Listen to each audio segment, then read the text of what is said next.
Sou o professor Nel, aqui da Escola Galiego. Eu trabalho com as turmas de treinamento. As turmas de treinamento são as atividades curriculares esportivas.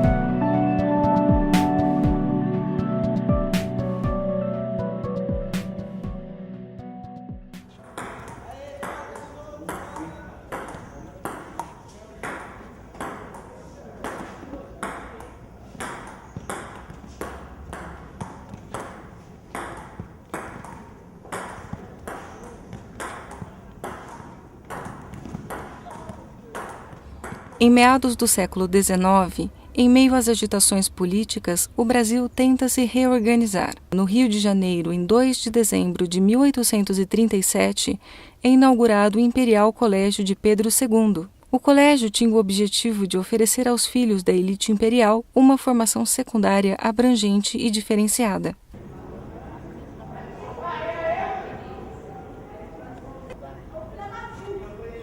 Os alunos do Imperial Colégio de Pedro II tinham acesso aos saberes das belas artes. Aprendiam música, desenho e ginástica.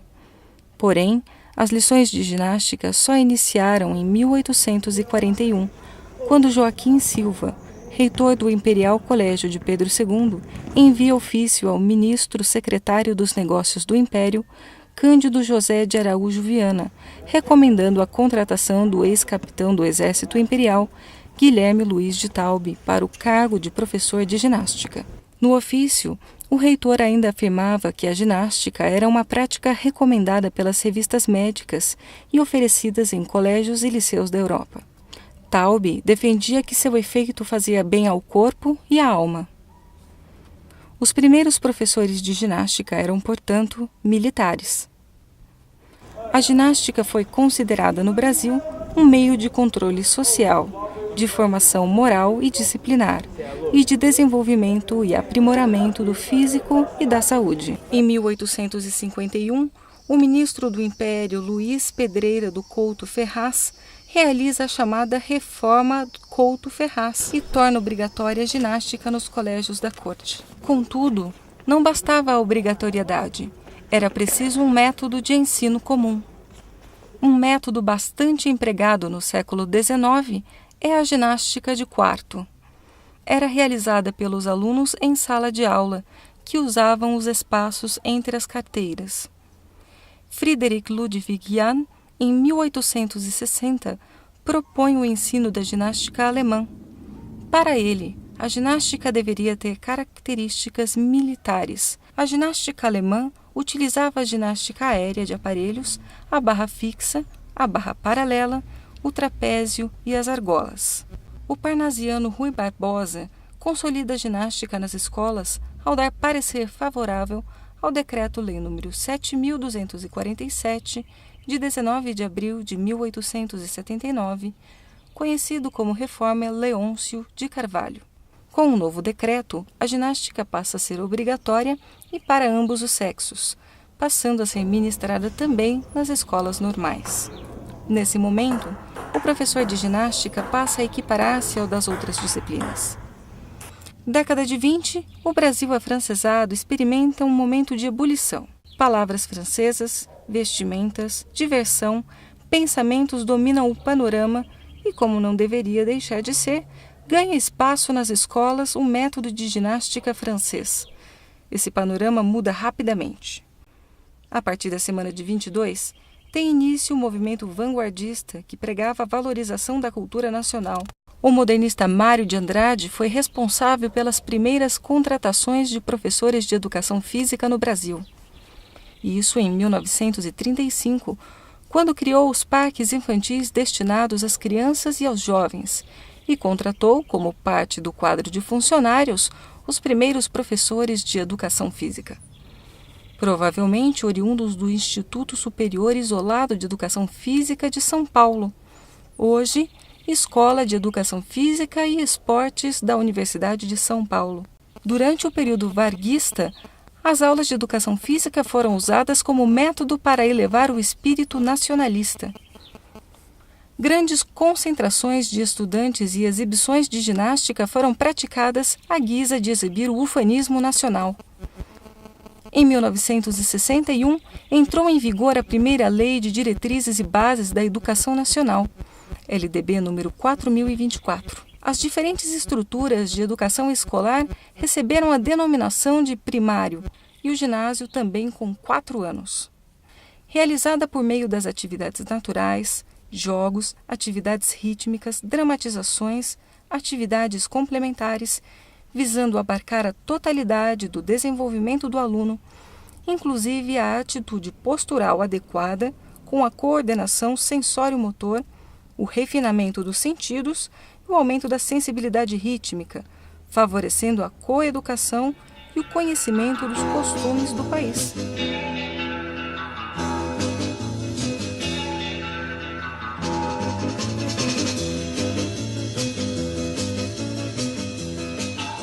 A segunda Lei de Diretrizes e Bases da Educação Nacional número 5.692. O antigo primário passou a ser chamado de primeiro grau e o ginásio de segundo grau. O primeiro grau era composto por 8 séries integradas pelo núcleo comum e parte diversificada. Nomeavam-se disciplina aquelas com orientação teórica e por atividade as de cunho prático, sem reprovação, exceto por faltas. Incluía educação artística, inglês e educação física. A educação física, nesse período, abrangia um conjunto de ginástica, jogos esportivos, danças e recreação, capaz de promover o desenvolvimento harmonioso do corpo e do espírito, e, de modo especial, fortalecer a vontade, formar e disciplinar hábitos sadios, adquirir habilidades, equilibrar e conservar a saúde e incentivar o espírito de equipe, de modo que seja alcançado o máximo de resistência orgânica e de eficiência individual.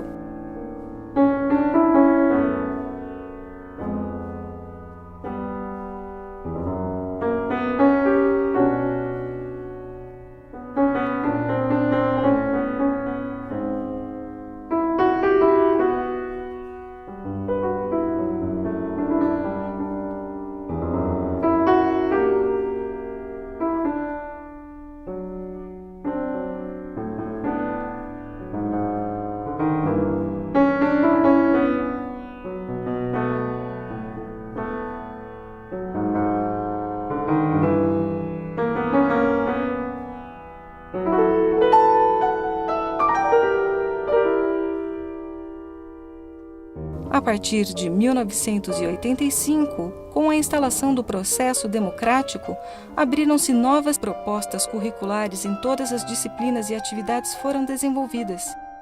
Aí, troca. 1, 2, 3, 4, 5, 6, 7.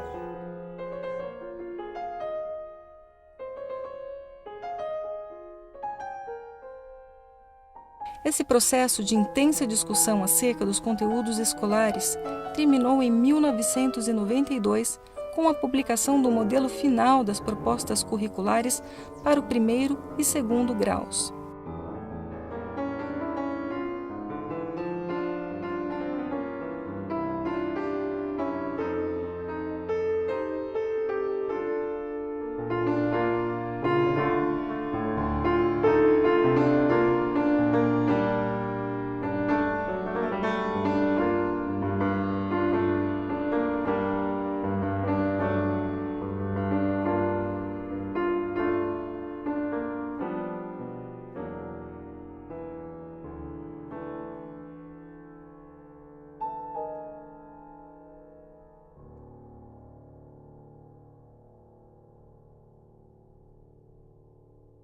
Desde 1996, o currículo vigente está organizado segundo a terceira Lei de Diretrizes e Bases da Educação Nacional, a LDB número 9.394. A educação física escolar ela é normatizada pela LDB de 1996. Já os treinos, ele é um decreto, né? Então, quando você tem a possibilidade de montar as turmas, você é embasado em cima desse decreto para regularizar os seus treinamentos. Eu vou ficar jogando com o Christian, de repente o Christian sai e entra o outro, sem parar o jogo, para todo mundo fazer uma passagem aqui. Tá bom? Mas tem que ser rápido, então fica todo mundo lá de lá, com a raquete na mão já pronto para entrar lá no espaço. As turmas de treinamento são as atividades curriculares esportivas. É uma atividade diferente da educação física convencional. Trabalho mais a parte prática das modalidades esportivas. Saiu pra cá, virou, faz o arremate para o gol.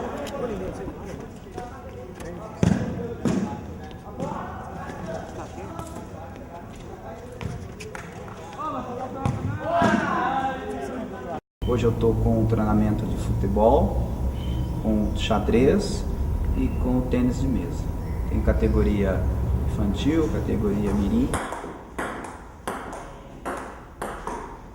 O professor passou na sala falando, aí no começo eu não queria muito vir não, mas aí a professora incentivou a gente a vir, então eu vim na primeira vez e eu comecei a gostar. Aí eu vim, comecei a jogar e tal, aprendi bastante coisa, não sabia. Aí teve um tempo aí que eu comecei a parar de vir, porque eu tinha machucado o pulso. Mas aí agora eu voltei, né? Agora a gente tá jogando aqui. Minhas amigas me chamaram pra vir aqui, eu comecei, nunca tinha jogado. Comecei, gostei e tô até hoje.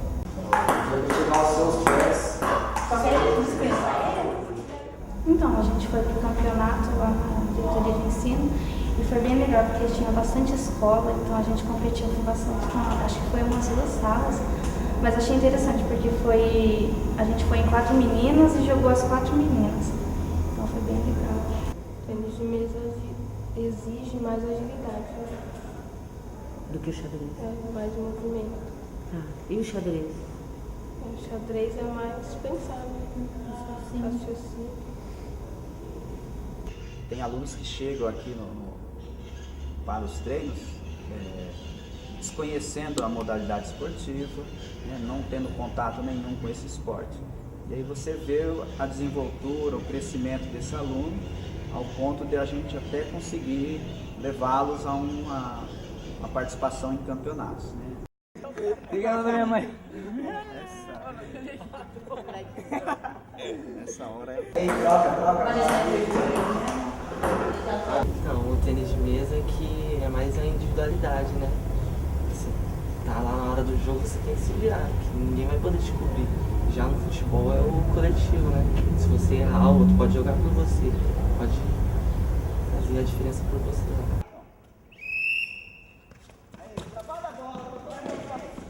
Trabalha a bola, o importante é... Eu sou o Lucas, tenho aqui com o professor Léo, professor Nel.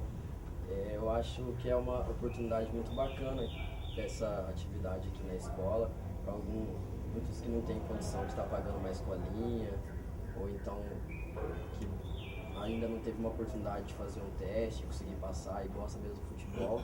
Eu acho que é uma coisa bacana o treinamento que ele dá. Eu vejo, pelo que eu treinava já ali, eu vejo quase o mesmo nível de treinamento assim. Eu acho bem legal dar oportunidade para aqueles que não têm condições. Eu jogava futebol profissionalmente, né? Tive uma lesão séria no joelho, onde eu tive que interromper essa carreira de futebol. E o prazer de estar no meio esportivo era muito grande. Então isso me levou a procurar uma faculdade onde eu estaria o tempo todo em contato com o esporte. Eu sou a mãe do Lucas, a Marlete, né? E ele sempre gostou de bola, sempre. O sonho dele é o futebol mesmo, né? Ele vem treinar 2 vezes por semana. Ele gosta demais. O sonho dele é ser jogador mesmo, sempre foi. E eu dou maior força para ele, né? E eu sei o trabalho aqui, eu conheço a escola há muito tempo, né? Já tive os 2 filhos mais velhos, que já é casado, que já me deu neto, que estudou aqui, né? Eu transmito para eles a proposta deles serem cidadãos, para que com o passar do tempo, eles tiram proveito aqui desses treinamentos. Porque a gente sabe que a dificuldade de um garoto chegar a uma equipe profissional é muito grande, né? Então, a gente faz um pedaço, depois encaminha para que eles possam ter a oportunidade de fazer uma avaliação em algum clube. O que eles fizeram era um pouco diferente, que não era só o jogo, né? Tinha outros tipos, assim, eles eram obrigados a vir para poder ter, as notas, né? Esse que já não é uma coisa assim, ele vem porque ele gosta. Hoje, as propostas e os conteúdos têm a preocupação em atender, incluir e integrar todos os estudantes em torno do projeto escolar. Portanto, as aulas de educação física, ao contrário das épocas passadas, e segundo o artigo 26, deve ser integrada à proposta pedagógica da escola. 6, 7, 8, 9, 10. Vou ligar, vamos ver se